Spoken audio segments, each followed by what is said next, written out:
السلام علیکم ورحمۃ اللہ وبرکاتہ۔ کچھ بھائیوں کا زمزم کے پانی کے تعلق سے کہنا ہے کہ آب زمزم ہمیں کھڑے ہو کر کے پینا چاہیے، زمزم کا پانی کھڑے ہو کر کے پینا چاہیے، اور کہتے ہیں کہ اللہ کے رسول صلی اللہ علیہ وسلم نے کھڑے ہو کر کے ہی پیا ہے۔ دیکھیے، چاہے زمزم کا پانی ہو یا پھر عام پانی ہو، انسان کو بیٹھ کر کے ہی پینا ہے، کھڑے ہو کر کے نہیں پینا ہے۔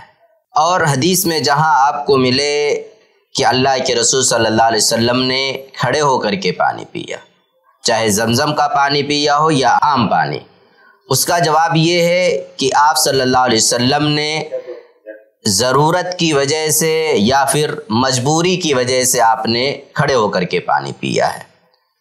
ایک بات اور کہی جائے گی کہ بیان جواز کے لیے جب یہ اصطلاح ہم کہیں سنیں کہ آپ نے یہ کام بیان جواز کے لیے کیا ہے، تو اس کا مطلب یہ ہوتا ہے کہ آپ نے یہ کام اس وجہ سے کیا ہے تاکہ لوگوں کو معلوم ہو جائے کہ اس طرح بھی جائز ہے، حرام نہیں ہے، لیکن اصل یہ ہے کہ آپ بیٹھ کر کے پئیں، چاہے زمزم کا پانی ہو یا کوئی اور پانی ہو۔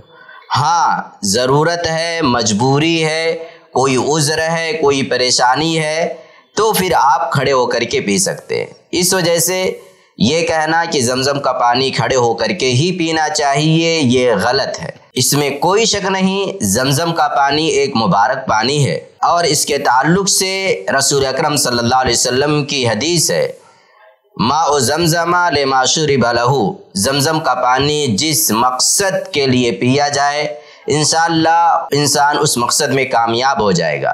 جس نیت اور ارادے سے پیے انشاءاللہ وہ چیز پائے تکمیل تک پہنچ جائے گی، وہ چیز اسے حاصل ہو جائے گی۔ اس کے علاوہ یہ ایک مبارک پانی ہے۔ زمزم کی فضیلت اپنی جگہ پر، لیکن اسے یہ کہنا کھڑے ہو کر کے پینا ہے، یہ غلط ہے۔ بیٹھ کر کے ہی زمزم کا پانی پینا ہے، کھڑے ہو کر کے نہیں۔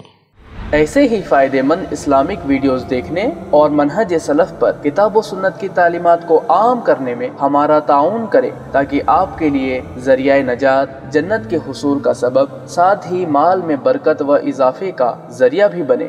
آمین۔ جزاک اللہ خیرن۔